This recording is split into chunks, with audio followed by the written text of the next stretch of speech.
अस्सलामुअलैकुम दरअसल में खुशामदीद। ENG522 का लेसन नंबर 9 स्टार्ट करने जा रहे हैं हम। ICT and language teaching. ICT क्या होता है जी? ICT का जो stands for information and communication technologies, ठीक है।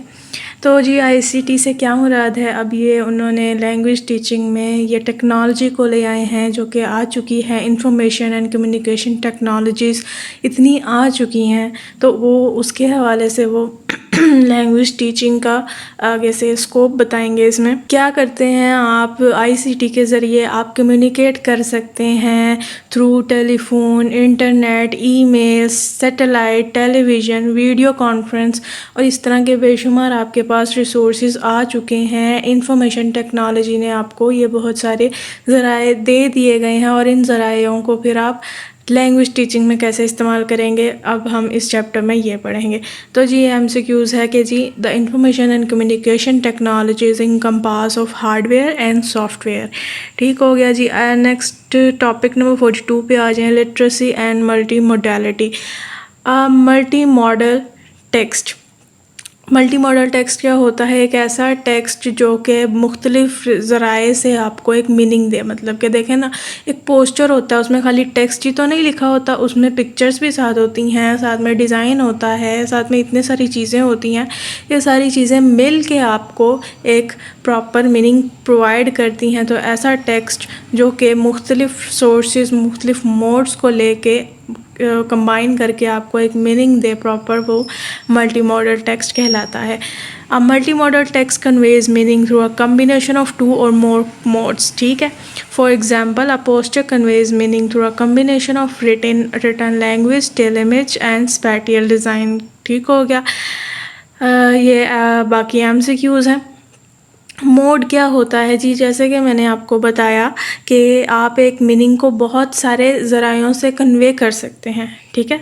आप जिस ज़राए से, जिस रिसोर्स से वो मीनिंग कन्वे करेंगे, वो जी आपका मोड कहलाएगा। जो एक आपका मीडियम या टूल होगा जिसके ज़रिए आप अपना मीनिंग कन्वे करेंगे, वो जी आपका मोड कहलाएगा। अब ये मोड बहुत सारे तरीक़ों, बहुत सारे ज़रायों से आप जो है, ये जो मोड होता है बहुत सारे तरह का होता है जिसके ज़रिए आप मीनिंग कन्वे कर सकते हैं। Spoken language, written language, visual, audio, गेस्चरल एंड स्पैटियल, ये सारे ऐसे मोड्स हैं जिसके ज़रिए आप मीनिंग प्रोवाइड करते हैं। और यहाँ पे ये हमारी लैंग्वेज की क्लास है, लैंग्वेज टीचिंग की क्लास है, तो इसमें उन्होंने उसी के हवाले से बात करेंगे कि हम किसी को कैसे सिखा सकते हैं, किन किन मोड्स को यूज़ करके किसी को मीनिंग दे सकते हैं इन टीचिंग। ठीक है। तो ये MCQs है कि ये जो सारी चीज़ें हैं ये कौन इन्फॉर्म्ड करता है? द न्यू लंदन ग्रुप ये चीज़ें सारी इन्फॉर्म्ड करता है, बताता है कि कोई भी मीनिंग आप लैंग्वेज टीचिंग में कैसे प्रोवाइड करेंगे। तो जी और बहुत सारे तरीके हैं, बहुत सारे मोड हैं जिसके ज़रिए लैंग्वेज टीचिंग में लैंग्वेज सिखाई जाती है, मीनिंग दिया जाता है, या जो मर्ज़ी आप कह लें। को एक सबसे पहले जी रिटन मीनिंग। तो रिटन मीनिंग आपको किसके ज़रिए सिखाया जाता है? नाम से ज़ाहिर है कि रिटन लैंग्वेज के ज़रिए सिखाया जाता है। उसमें आपके हैंड राइटिंग आ जाती है, आपके प्रिंटेड पेजेस भी आ जाते हैं, आपके स्क्रीन भी आ जाती है। मतलब जो भी है ना, जो जिसके ज़रिए जो भी आप मीनिंग समझेंगे वो एक रिटन लैंग्वेज के थ्रू समझेंगे। अब वो रिटन लैंग्वेज कहीं भी लिखी जा सकती है, चाहे वो दीवारों पे लिख के आपको समझा दें। ठीक है। स्पोकन लैंग्वेज का भी इसी तरह हिसाब है, स्पोकन मीनिंग का, स्पोकन और ओरल मीनिंग का भी वही हिसाब है कि आपको मीनिंग स्पोकन लैंग्वेज के थ्रू कन्वे किया जाता है। उसमें जी लाइव और रिकॉर्डेड स्पीचेस भी आ सकती हैं, उसमें मोनोलॉजिक भी आ सकता है और डायलॉजिक भी आ सकता है। मोनोलॉजिक क्या है कि एक टीचर ने खुद ही स्क्रीन के आगे खड़े होके आपको एक मीनिंग दे दिया इन स्पोकन लैंग्वेज। डायलॉजिक क्या है कि आपको डायलॉग में इन्वॉल्व करके आपको मीनिंग दे दिया। ठीक है। मतलब कि किसी भी तरह एक स्पोकन लैंग्वेज के ज़रिए ही उसने आपको मीनिंग देना है, वो चाहे जिस मर्ज़ी मोड को ले आए, जिस मर्ज़ी तरीके को ले आए। ठीक है। विजुअल मीनिंग आगे जी आ जाए। विजुअल मीनिंग में जी आपको स्टिल इमेजेस यूज़ होती हैं, मूविंग इमेजेस भी यूज़ हो सकती हैं। मतलब कि जैसे ये विजुअल नहीं होते, वो आपको पिक्चर्स भी दिखा के मीनिंग समझा सकते हैं। वो आपको कोई फिल्म या डॉक्यूमेंट्री के ज़रिए भी आपको मीनिंग समझा सकते हैं। सिंपल ये है कि आपको विजुअल के ज़रिए मीनिंग समझाया जाएगा, कुछ दिखा के मीनिंग समझाया जाएगा। ऑडियो में जी आपको डिफरेंट साउंड्स के ज़रिए या साउंड्स के ज़रिए मीनिंग कन्वे किया जाता है। अब ये साउंड कोई म्यूज़िक हो सकता है, कोई एक रिदम हो सकता है, कोई पिच हो सकती है, किसी भी तरह की नॉइज़ हो सकती है ये, ठीक है।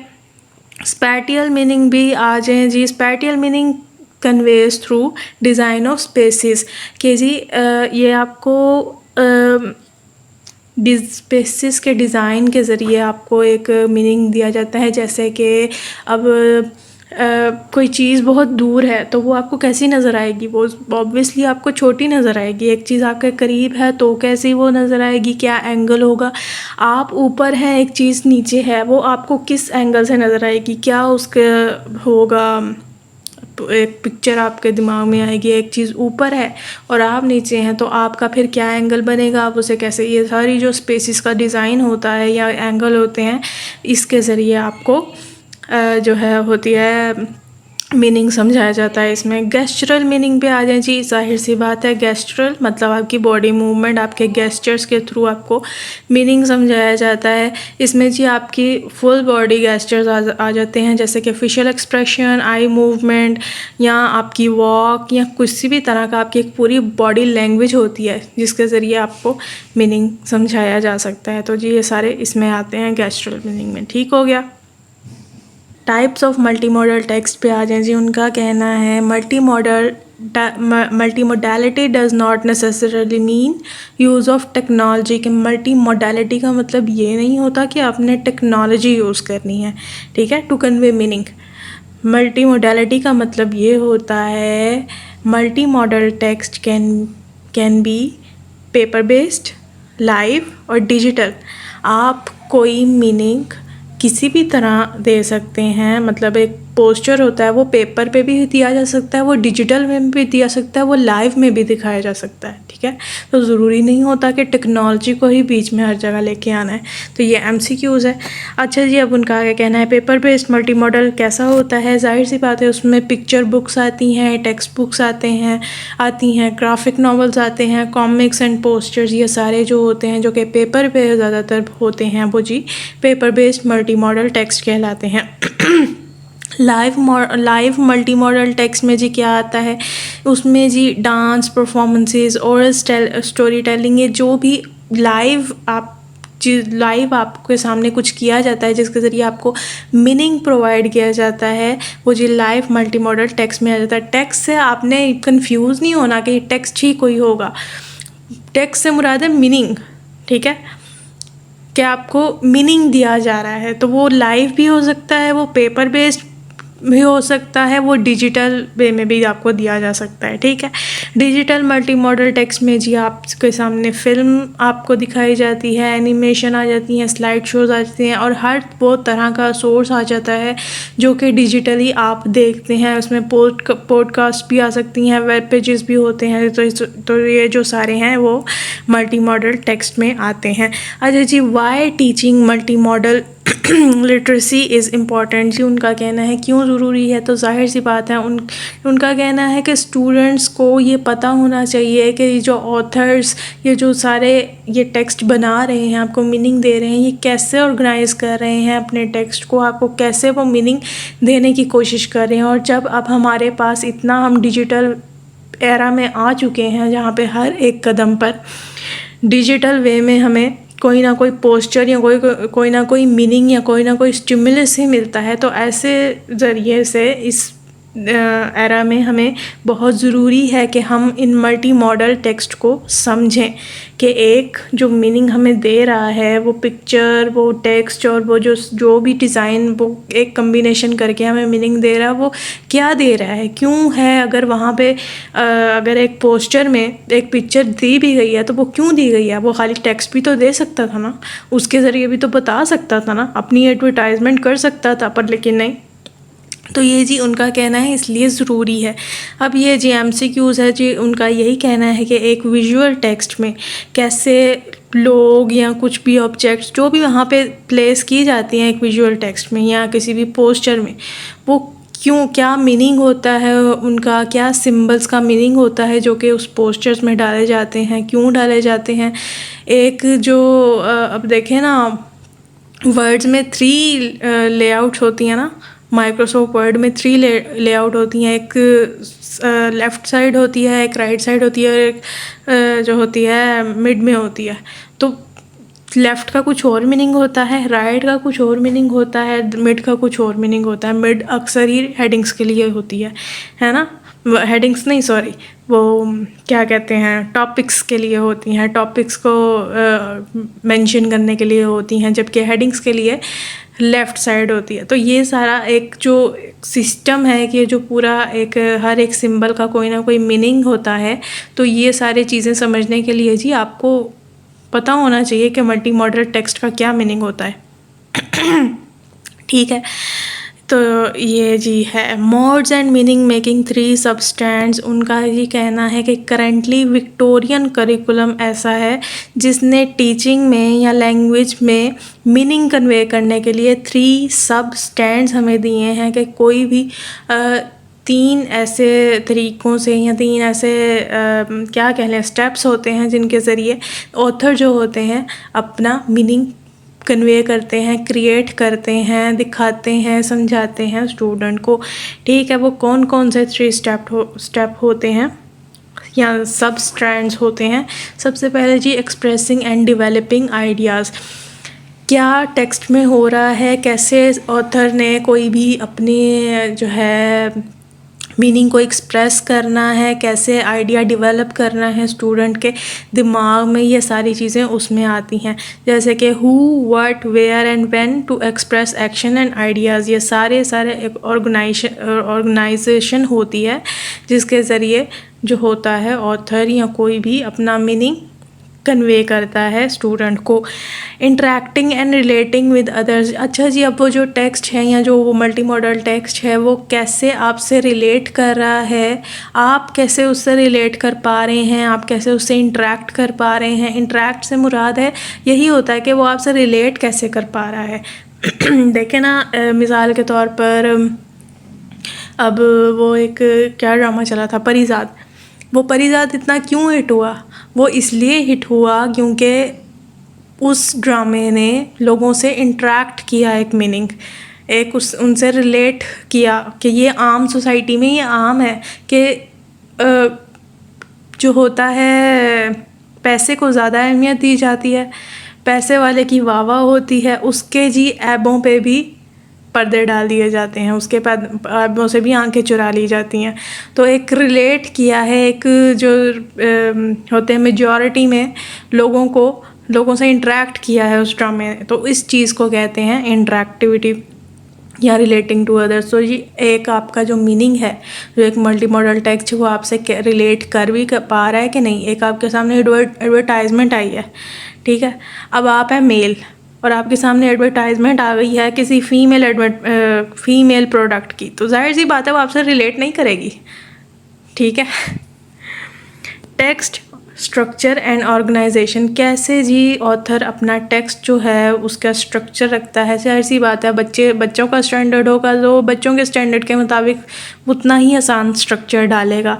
और ऑर्गेनाइजेशन क्या है, कहाँ पे पहले उसने क्या हिस्सा रख दिया है, बाद में उसने कौन सा मीनिंग देना है, उसके बाद कौन सा मीनिंग देना है, ये सारी चीज़ें इसमें आती हैं। जैसे कि how do design and layout build meaning and guide the reader, viewer और listener through the text. Clear हो गया? बस जी इसकी इतनी गहराई में जाने की ज़रूरत नहीं है।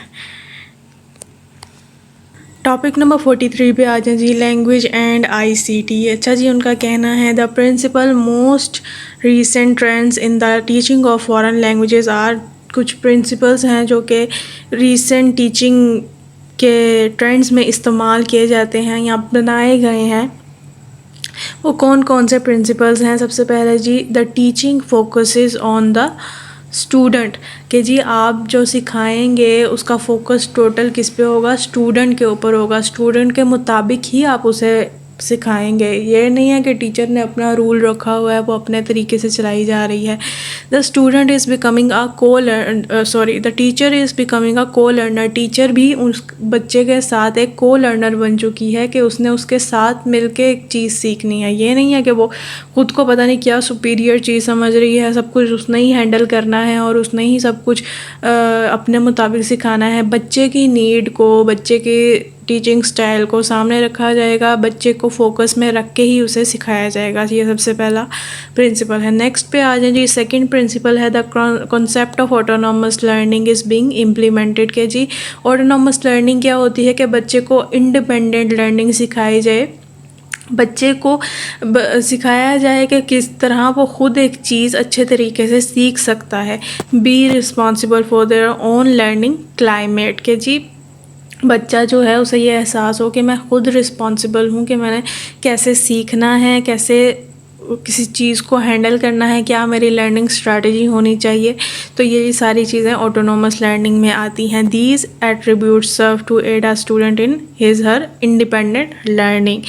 ठीक है, नेक्स्ट पे आ जाइए, collaborative and cooperative learning is being advocated. जी जो है क्लास में कोलैबोरेटिव और कोऑपरेटिव लर्निंग को एडवोकेट किया जाए, ज़्यादा उसे बढ़ावा दिया जाए, बच्चों को कोलैबोरेटिव एक्टिविटीज़ करवाई जाएं जिसके ज़रिए वो कोलैबोरेट करें एक दूसरे के साथ, कोऑपरेट करके सीखें कोई चीज़ को। अच्छा जी, उनका कहना है कि ये जो एक्टिविटीज़, ये जो लर्निंग है ना, कोलैबोरेटिव लर्निंग और कोऑपरेटिव लर्निंग, इसके लिए जी आपको उससे पहले कोलैबोरेटिव कम्युनिकेशन स्किल्स आनी चाहिए। मतलब आप कोलैबोरेट करके सीख तो लेंगे कोई चीज़, पर कोलैबोरेट करने के लिए भी तो आपको बात करनी पड़ेगी ना, कम्युनिकेशन करनी पड़ेगी अपने फेलो पार्टनर के साथ। तो जी वो कम्युनिकेशन स्किल्स क्या है? Agreeing politely, making compromise and explaining. ठीक है, अच्छा जी, अब ये MCQs है, ये आपने खुद पढ़ना है। Curricula subjects are being integrated. Another principle, मतलब ये कि ख़ाली अगर आप लैंग्वेज की क्लास में है ना तो ख़ाली इंग्लिश का सब्जेक्ट ही नहीं आपको इंग्लिश में पढ़ाया जाएगा, आपको आपके दूसरे जो सब्जेक्ट्स हैं, आपके दूसरे जो करिकुलम्स हैं वो भी इंटीग्रेट कर दिए जाएंगे आपके लैंग्वेज में, आपकी लैंग्वेज लर्निंग में। जैसे कि मैथ, ज्योग्राफ़ी या दूसरे साइंस सब्जेक्ट आपको इंग्लिश में ही समझाए जाएंगे, आपका मीडियम ऑफ इंस्ट्रक्शन जो है इंग्लिश में कर दिया जाएगा। तो ये होता है curricula subjects are being integrated. ठीक है, कि बच्चों को उनके लैंग्वेज के सब्जेक्ट के अलावा भी दूसरे सब्जेक्ट जो हैं वो उसी टारगेट लैंग्वेज में सिखाए जाएँ, पढ़ाए जाएँ या व्हाटएवर जो भी। अच्छा जी, this type of learning is exploited in the so-called content and learning integrated learning, language integrated learning, CLIL। ये जी आपने इसका एब्रीवेटेड फॉर्म भी याद रखनी है और फुल फॉर्म भी याद रखनी है। ये जी ये जो है ये इस व्हाटएवर जो भी ये है डोमेन, इसने जी इस चीज़ को बहुत बढ़ावा दिया कि जी नहीं जी, जो करिकुलर सब्जेक्ट है उनको भी इंटीग्रेट किया जाए लैंग्वेज लर्निंग में। नेक्स्ट प्रिंसिपल आता है जी डाइवर्सिटी। डाइवर्सिटी से मुराद है एक दूसरे से मुख्तलिफ होना चीज़ों का या लोगों का। तो इस प्रिंसिपल का यहाँ पे ये मकसद है कि आपकी क्लास में हर एक बच्चे का एक जैसा बैकग्राउंड या एक जैसी सोच नहीं होती। ठीक है, हर बच्चा एक दूसरे से मुख्तलिफ है। तो ये जब आपकी डाइवर्सिटी आपके क्लासरूम में पाई जाती है तो आपने अपने जो लर्निंग मेथड है या आपने जो स्ट्रेटजीज़ अपनानी है वो आपने अपने बच्चों के लर्निंग स्ट्रेटजीज़ के मुताबिक अपनानी है। मतलब एक बच्चा है वो अगर विजुअली किसी चीज़ को देखे तो वो ज़्यादा अच्छी तरह सीखता है, वो विजुअल लर्नर है। ठीक है, और एक बच्चा है वो ऑडियो लर्नर है, वो किसी चीज़ को सुन के बहुत अच्छी तरह सीखता है। तो आपने क्या करना है, आपने ब्लेंड कर देना है, आपने ऐसी टेक्निक अपनानी है कि आप साथ साथ पिक्चर्स भी दिखाएं, साथ साथ ऑडियो भी कर लें। तो इस तरह आप सारे बच्चों की नीड्स को लेके चलेंगे। तो डाइवर्सिटी जो है प्रिंसिपल वो यहाँ पे आता है कि जब आपके क्लास में डाइवर्सिटी पाई जाती है तो आपको खाली आप एक ही स्ट्रेटजी टीचिंग स्ट्रेटजी पे नहीं रह सकते, आपको अपने बच्चों के मुताबिक अपने सब्जेक्ट के मुताबिक फिर आपको बदलनी पड़ती हैं, डिफरेंट टीचिंग स्टाइल्स और स्ट्रेटजीज़ करनी पड़ती हैं। नेक्स्ट पे आ जाए जी, ये जी MCQs है और ये यहाँ पे अनदर प्रिंसिपल ये है the concept of multiculturalism is being promoted. ये जी मल्टीकल्चरलिज्म जो है इसे बहुत प्रमोट किया जाए इस कॉन्सेप्ट को learn in teaching foreign language. क्यों? क्योंकि इसका मतलब है कि जब आप किसी दूसरी लैंग्वेज को सीखते हैं तो आपको उसके कल्चर को भी वैसी ही रिस्पेक्ट वैसी ही तरह सीखना पड़ता है जिस तरह उसके अपने लोग सीख रहे हैं, जिस तरह उसके अपने लोग देखते हैं अपने कल्चर को या उनकी रिस्पेक्ट करते हैं, उसी तरह आपको दूसरों के कल्चर को भी इसी तरह रिस्पेक्ट करनी है। खाली आपका ही कल्चर नहीं दुनिया में पाया जाता, ठीक है। तो ये मल्टीकल्चरलिज्म ये है। The concept of multilingualism is being implemented. This means that besides the native language, each EU citizen should master another 2 foreign languages. Ji multilingualism का भी concept implement कर दिया गया है इन principles में, ठीक है। The learning of foreign languages is perceived as a lifelong process. MCQs।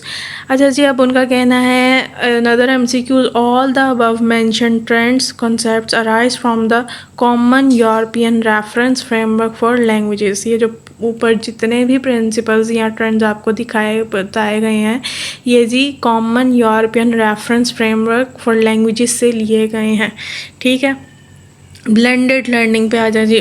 Blended learning क्या होती है जी? ब्लेंड कर देना डिफरेंट किस्म की लर्निंग को। मतलब एक तो ये है ना कि आपको टीचर वैसे बोल रही है, ठीक है, आपको बोल के बता रही है, सिखा रही है, पर यह कि अगर उसने साथ में एक टेक्नोलॉजी का इस्तेमाल कर लिया है, उसने साथ में आपको मल्टीमीडिया प्रोजेक्टर पे आपको साथ पिक्चर्स दिखा रही है, रेफरेंस पिक्चर्स दिखा रही है, तो जी एक इसे कह लें आप ब्लेंडेड लर्निंग। एक ब्लेंड कर लिया है उसने दो किस्म्स की लर्निंग को, दो टाइप्स की लर्निंग को उसने ब्लेंड कर लिया है। Blended learning is perceived as an integration of face to face teaching and learning methods with online approaches, ठीक है।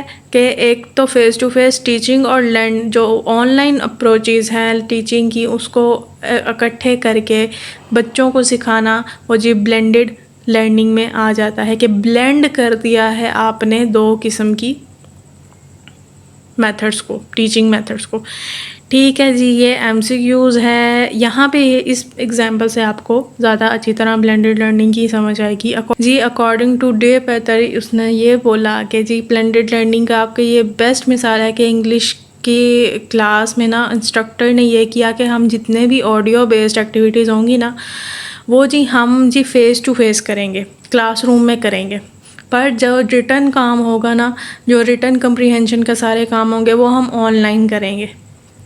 अब सिंपल सी मिसाल है आपकी वर्चुअल यूनिवर्सिटी, वो क्या है, आपको एक तो ऑनलाइन लेक्चर्स भी प्रोवाइड कर दिए जाते हैं, इसके साथ साथ आपको नोटिफिकेशन भी आता है कि जी इस डेट को फ़िज़िकल लर्निंग भी होती है, इस डेट को फ़िज़िकल क्लासेस जो हैं वो क्या है की जा रही हैं इंस्टीट्यूट में, तो आप आके अटेंड कर सकते हैं। तो ये क्या है, ये ब्लेंडेड लर्निंग है, ठीक है। अब जी ये benefits of blended learning approach to the teaching of foreign languages, क्या क्या बेनिफिट्स हो सकते हैं या होते हैं ब्लेंडेड लर्निंग के फॉरेन लैंग्वेजेस में। सबसे पहले जी उनका कहना है ई लर्निंग क्या है? ऑनलाइन लर्निंग, जिस तरह ऑनलाइन सिखाया जाता है वो जी जो ऑनलाइन सिखाया जाता है वो जी ई लर्निंग में आता है।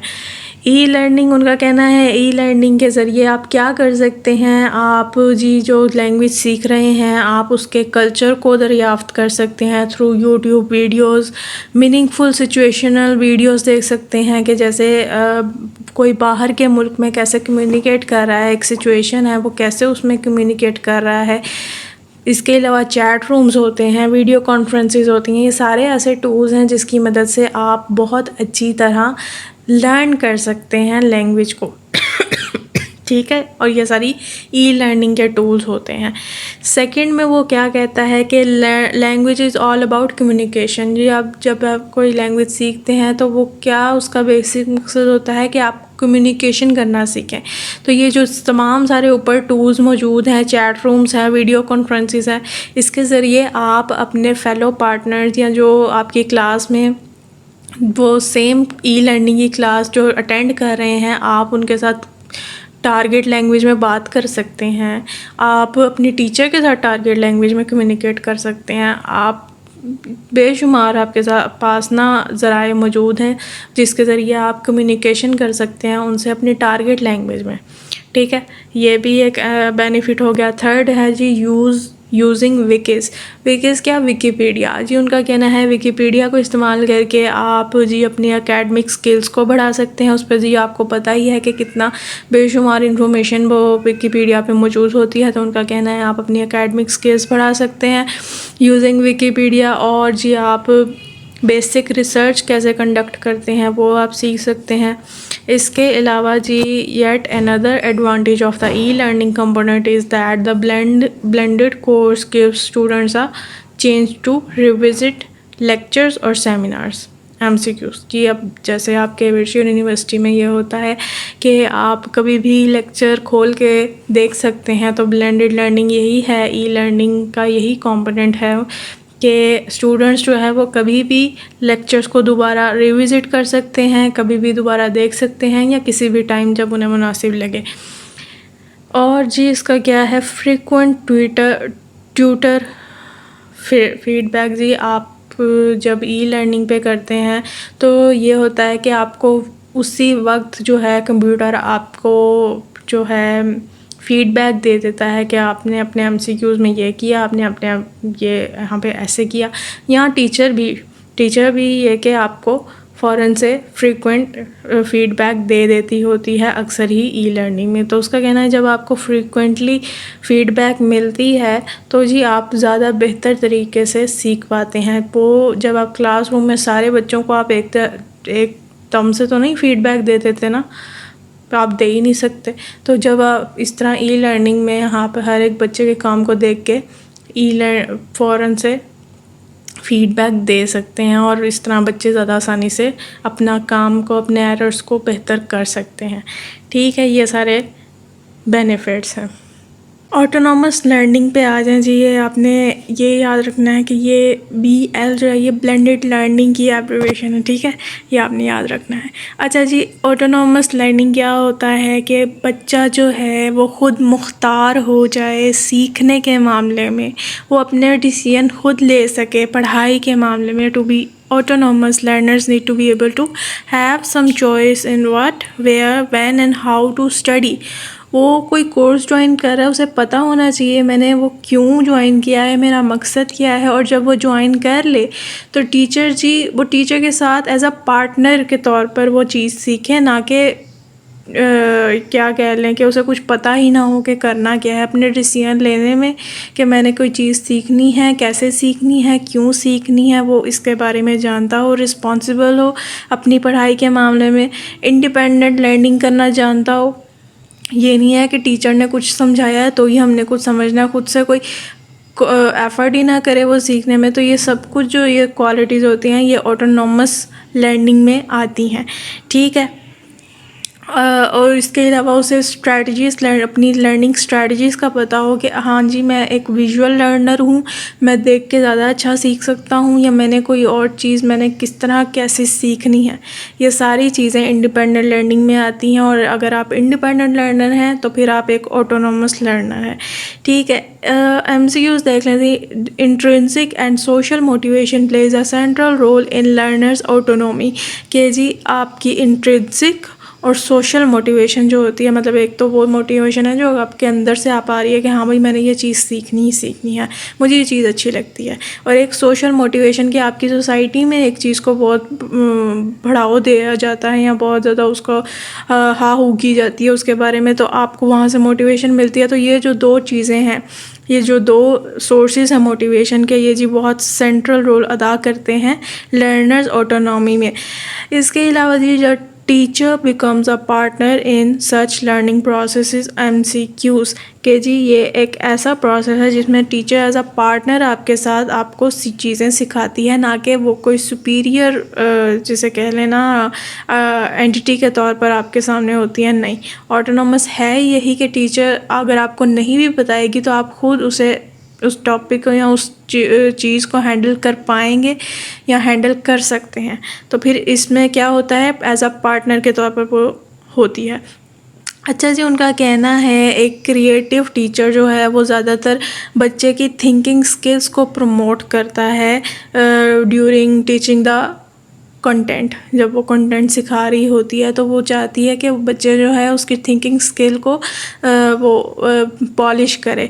तो जी there are 2 phases in the learning of content. सबसे पहला फेज़ क्या होता है, इंटरनलाइजेशन। इंटरनलाइजेशन में क्या होता है कि बच्चा जो है उस पूरे कंटेंट को, उस पूरे जो है उसके बेसिक आइडिया को या जो भी उसका थ्योरी है वो अपने दिमाग में बिठा लेता है, इंटरनलाइज करता है, उसे अपने दिमाग में नॉलेज को फीड करता है। जब सबसे पहला फेज़ ये होता है। सेकंड फेज़ होता है प्रोसेस ऑफ एप्लीकेशन। अच्छा, अब उसने वो नॉलेज तो अपने दिमाग में रख ली, अब उसे अप्लाई करना है, उसने अपनी ज़िंदगी में उससे रिलेट करना है, तभी जाके वो उसे सही तौर पर क्या कह लेंगे सीख पाएगा या उसे अपने दिमाग में बिठा पाएगा, ये आप कह सकते हैं। This is when learner use those ideas, principles and theories as they become relevant in learners life. देखें ना, अब ये मैथ के जो फॉर्मूले हैं, ठीक है, वो हम अपने दिमाग में बिठा तो लेते हैं, पर जब हम देखते हैं कि हमारी वो रियल ज़िंदगी में नहीं कहीं यूज़ हो रहे तो क्या होता है, हम कहते हैं ना कि इसका क्या मकसद है, इसका क्या काम है। तो हम जब वो हमसे रेलिवेंट ही नहीं होते तो फिर वो हम भूल जाते हैं उसको, और हमारे लिए फिर वो इरिटेटिंग भी होते हैं बहुत ज़्यादा। तो फिर जी 2 फेजेस होते हैं कंटेंट के। उस सबसे पहले इंटरनलाइजेशन, दूसरा प्रोसेस ऑफ एप्लीकेशन, ठीक है। अब उनका कहना है कि teacher should strive to cultivate critical thinking at every stage of learning MCQs के टीचर को चाहिए कि हर लर्निंग के स्टेज पे बच्चे के अंदर एक क्रिटिकल थिंकिंग को उभारे कि मैं ये सीख रहा हूँ, मैं ये क्यों सीख रहा हूँ, मैं ये सीख के अपनी ज़िंदगी में कहाँ अप्लाई कर सकता हूँ, इसका मकसद क्या है। ये सारी चीज़ें, ये जो क्यों का वर्ड आ जाता है ना, फिर ये काम ख़राब करता है और ये क्रिटिकल थिंकिंग में आ जाती है, ठीक है। ये जी MCQs आपने देख लेना है। Topic number 44 introduction to CALL. जी ये MCQs है computer assisted language learning CALL। ये जी आपने इसकी एब्रिवेटेड फॉर्म भी याद रखनी है और इसकी फुल फॉर्म भी याद रखनी है।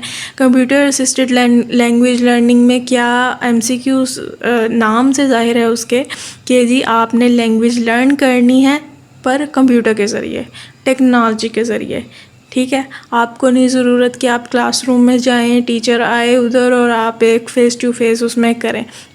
इसमें जी आप घर बैठे अपने कंप्यूटर के ज़रिए भी लैंग्वेज लर्न कर सकते हैं। तो जब आप लैंग्वेज लर्निंग के दरमियान में कंप्यूटर को ले आते हैं और कंप्यूटर के ज़रिए लैंग्वेज लर्न करते हैं तो वो जी क्या होता है, कंप्यूटर असिस्टेड लैंग्वेज लर्निंग कहलाता है। Types of CALL CALL programs, कौन कौन सी टाइप्स हैं जी।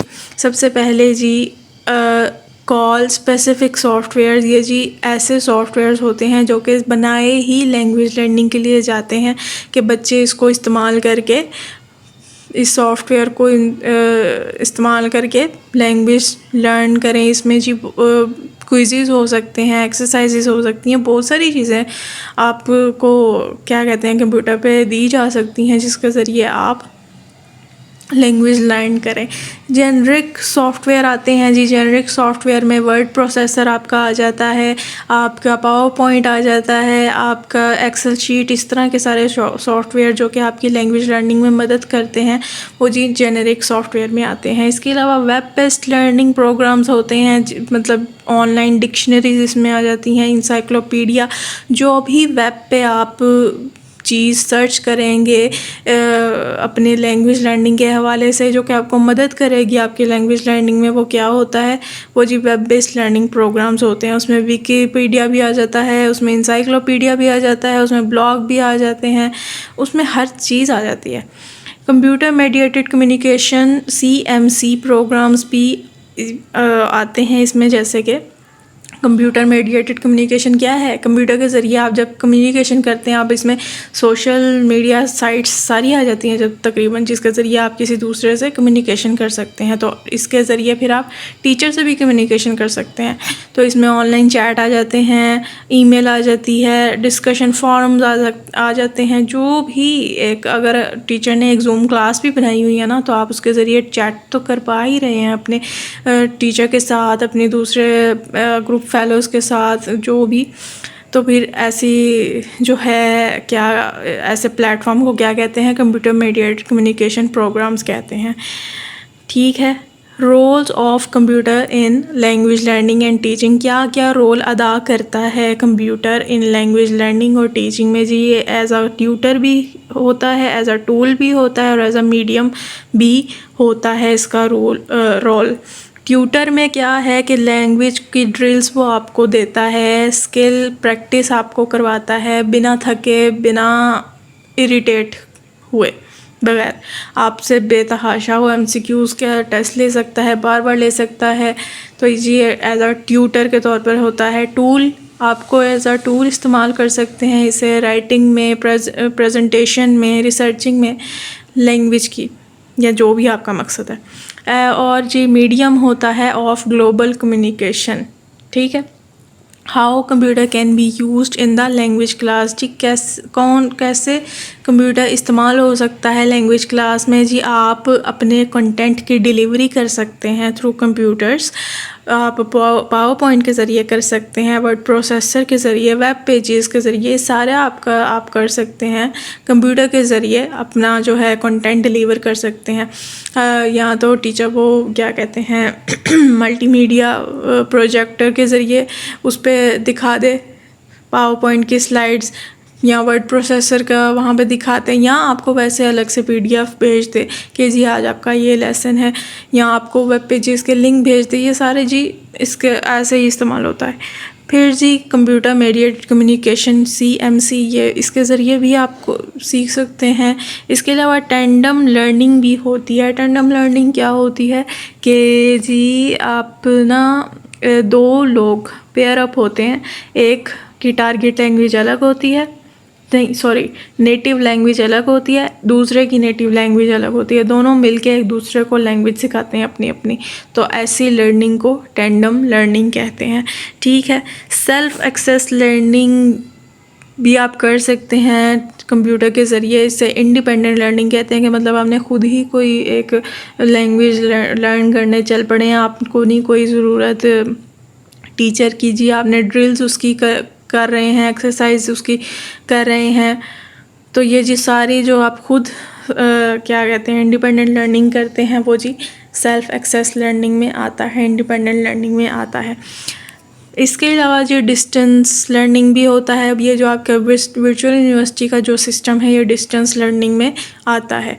ठीक है, इसके ऐसे भी आप कंप्यूटर के ज़रिए लैंग्वेज लर्न कर सकते हैं। अच्छा जी, teaching learning advantages and disadvantages. Computer के ज़रिए लर्निंग या टीचिंग के क्या एडवांटेजेस और डिसएडवांटेजेस हो सकते हैं। तो जी एडवांटेजेस आपने खुद सारा पढ़ना है, मैं सारा इसे एक्सप्लेन नहीं करूँगी, आसानी है, आप खुद समझ सकते हैं। ये एडवांटेजेस में जी सबसे पहला ये है सेल्फ पेस्ड और लर्नर सेंटर्ड जी। जब आप कंप्यूटर के ज़रिए कोई लैंग्वेज सीखते हैं ना, इस तरह कोई कोर्स ज्वाइन कर लेते हैं या जो भी है, तो फिर ये सेल्फ पेस्ड लर्निंग होती है। मतलब आपको भी पता है वर्चुअल यूनिवर्सिटी में आप अपनी पेस के मुताबिक लेक्चर्स लेते हैं कि हाँ जी मैंने आज इतना पढ़ना है, कल इतना पढ़ना है, अपनी पेस के मुताबिक आप लर्न करते हैं। ठीक है, इसके अलावा लर्नर सेंटर्ड ये कि आप आप अपने मुताबिक कोई कोर्स ज्वाइन करेंगे ना, ये तो नहीं कि अम्मा अब्बा ने करवा दिया तो जी कर लिया। आप अपने मुताबिक कोई कोर्स ज्वाइन करेंगे और उसे बोलेंगे कंप्यूटर में सॉफ्टवेयर को वही सॉफ्टवेयर डाउनलोड करेंगे ना जो आपको चाहिए, ठीक है। आप अपनी नीड के मुताबिक कोई लर्निंग सॉफ्टवेयर डाउनलोड करेंगे, कोई क्विज़ देंगे या कोई चीज़ सीखेंगे, तो जी ये लर्नर सेंटर्ड होता है, ठीक है। इसके अलावा डिसएडवांटेजेस भी हैं, ये आपने खुद पढ़ने हैं, ये कोई इतने जैसे को मुश्किल नहीं है, एक बार पढ़ के आपको कॉन्सेप्ट समझ आ जाएगा। टॉपिक नंबर 45 पे आ जाए जी, ICT in translation and interpreting. अच्छा जी, अब ना यहाँ पे ये आ जाए इंस्ट्रूमेंटल कॉम्पिटेंस। इंस्ट्रूमेंटल कॉम्पिटेंस क्या होता है कि जी आप ना ये जो सारे सॉफ्टवेयर्स हैं, कंप्यूटर सॉफ्टवेयर्स इन लैंग्वेज लर्निंग, उन्होंने इसमें एक क्या कह लें कि ट्रांसलेशन का भी एक टूल रख दिया हुआ है और इसे एक प्रोफेशन के तौर पर बना दिया है कि ये जो लोग हैं या जो कुछ ऐसे प्रोग्रामर्स हैं वो ट्रांसलेट करके एक ट्रांसलेटिंग फैसिलिटी प्रोवाइड करें लोगों को। अब देखें ना, एक सॉफ्टवेयर इंग्लिश में बना हुआ है, अब कोई स्पेनिश है वो उसको क्या कहते हैं कि इंस्टॉल करना चाहता है, यूज़ करना चाहता है, पर वो उसकी लैंग्वेज में नहीं है, तो फिर ऐसे में फिर ट्रांसलेटर्स और इंटरप्रेटर्स जो हैं वो अपनी सर्विस प्रोवाइड करते हैं इस तरह उस सॉफ्टवेयर को ट्रांसलेट करने में। तो इंस्ट्रूमेंटल कॉम्पिटेंस यही है कि एक आपने एज अ प्रोफेशन आप ट्रांसलेटर हैं, तो जब आप एज अ प्रोफेशनल ट्रांसलेटर होते हैं तो आपको मास्टरी चाहिए होती है, आपके पास कुछ ऐसी स्किल्स होनी चाहिए जो कि आपको ज़रूरी होती हैं आपको बनने के लिए ट्रांसलेटर। तो instrumental competence requires mastering skills in 5 areas. वो कौन कौन से हैं? सबसे पहले तो जी आपको कैट प्रोग्राम का, कैट टूल का इस्तेमाल बहुत अच्छे तरीके से आना चाहिए। कंप्यूटर एडेड ट्रांसलेशन इसके एब्रीवेटेड फुल फॉर्म है और CAT कैट जो है इसका एब्रीवेटेड फॉर्म है, ठीक है।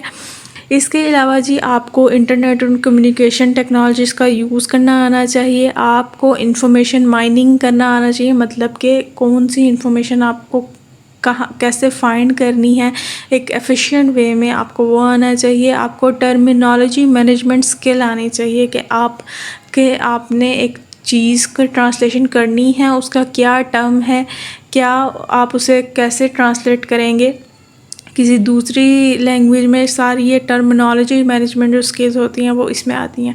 डॉक्यूमेंट प्रोडक्शन स्किल्स आपको आनी चाहिए। Ability to use documentation resources, ये जी सारे ऐसे एरियाज़ हैं जिसमें आपको मास्टरी हासिल होनी चाहिए एज अ ट्रांसलेटर, ठीक है।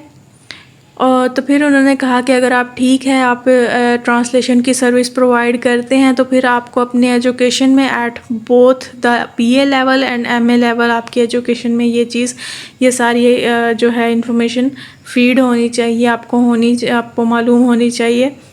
अगर आप as a professional translator service provide करेंगे तो आपके पास ये इसकी इंफॉर्मेशन होनी चाहिए, इसका कंटेंट होना चाहिए, जो भी आपके एजुकेशन में आप ये चीज़ शामिल होनी चाहिए, ठीक है। MCQs है ये। आगे आ जाए जी, उनका कहना है the speed of translating is important. क्यों? क्योंकि जी यही इंटरप्रेटिंग सेक्टर में या बिज़नेस सेक्टर में उनका एक ही प्रिंसिपल है, वो क्या है? Time is money. अच्छा, ये भी MCQ है, ये आपने खुद पढ़ना है। इसी के साथ होता है हमारा फाइनली लेसन नंबर 10 ख़त्म। अपना ध्यान रखें, दुआ में याद रखें। अल्लाह हाफिज़।